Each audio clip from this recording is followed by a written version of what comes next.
God wants you to discover greatness in your life. He doesn't just want us to have a great life when we die and go to heaven someday. He wants us to have a life of greatness here and now, where you are living right now. The problem is, you don't want it. And neither do I. Point in case. February 7th, 9:30 p.m., you'll recall, you may know that Kimberly was pregnant at that time. She was 9 months pregnant. She was very, very pregnant. She could have this baby anytime. And on February 7th at 9:30 p.m., we discovered, and Kimberly gave me permission after months now to share this, that Kimberly and our household was infested by head lice. Ugh, yes, it makes you itch, doesn't it? Have you ever had, and you know, you can only get head lice if you're really clean. So don't look upon my wife as though she's dirty. That's true. They don't like dirty hair. They like clean hair. And we had a case of head lice.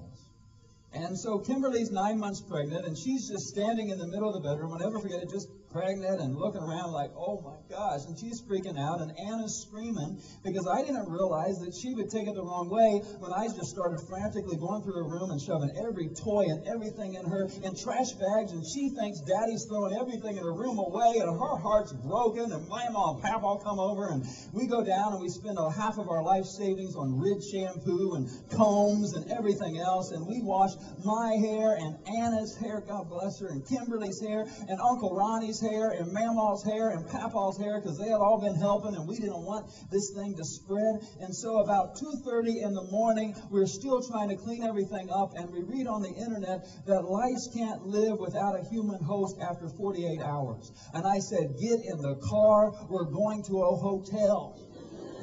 It may have not been the Jesus thing to do to take life to a hotel, but friends, I was desperate.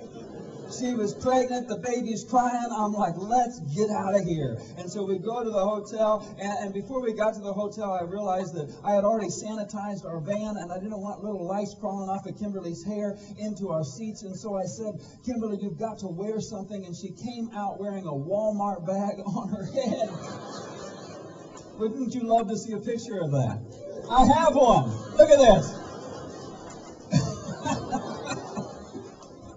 And she walked into the hotel past the clerk wearing that. I thought, I wonder, and my uncle's he couldn't find his suitcase, so he's carrying a big trash bag of all his clothes. I mean, you might be a redneck right? Oh, my word. We go there the next day, my dad and I go back to the homes. You know, we're the men, we got to save our family, so we're cleaning the house and everything and getting everything ready.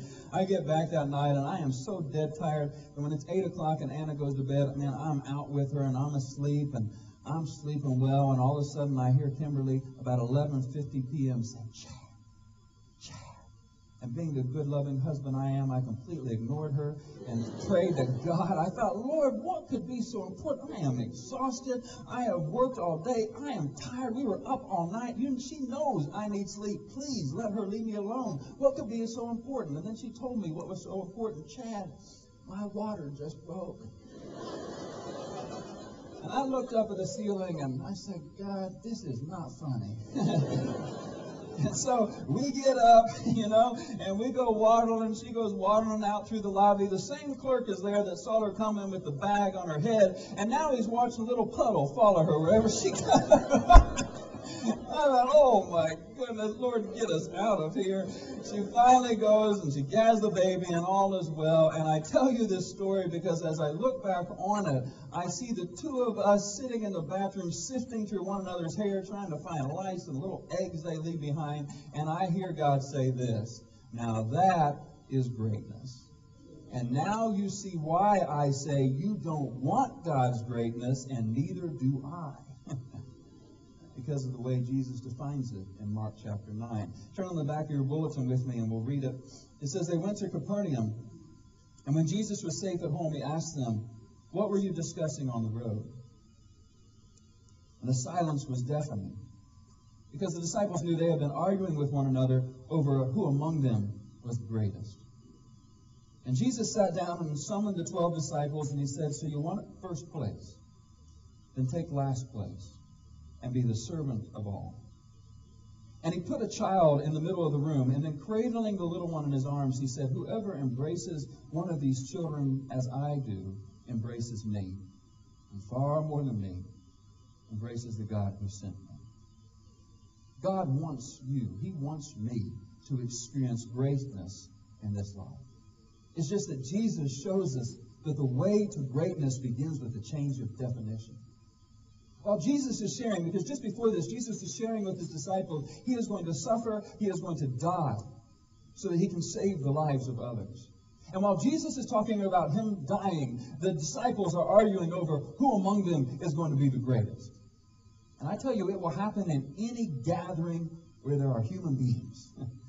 Hang out with a group of people long enough, and the desire to be great will rear its ugly head in the group. It's why your children, your precious little sons and daughters, they fight with one another.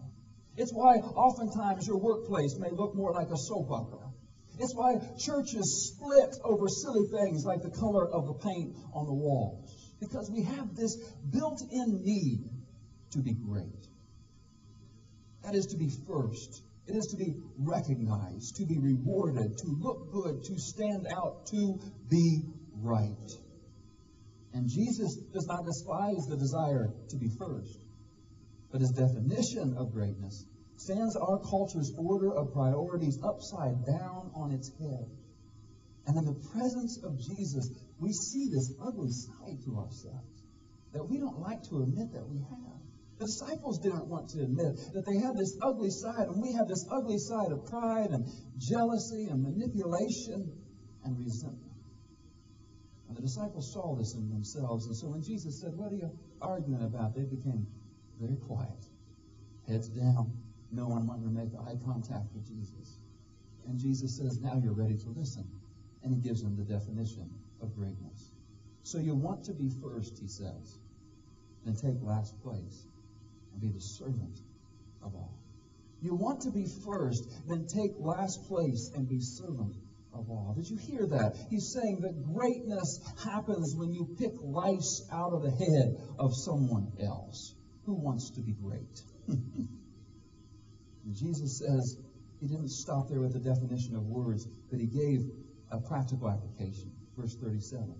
He put a child in the middle of the room, and then cradling the little one in his arms, he said, "Whoever embraces these children as I do embraces me, and far more than me, the God who sent me."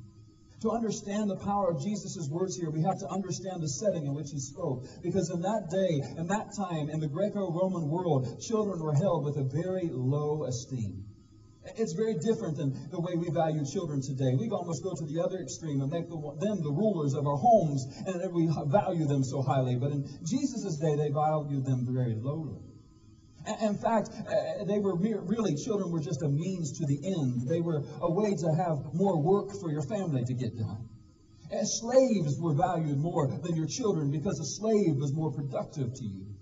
And so when Jesus took that little child and put him in his arms and cradled that child and embraced that child and held it up as having special value, they would have gotten the message loud and clear. To serve others is to serve the least of you.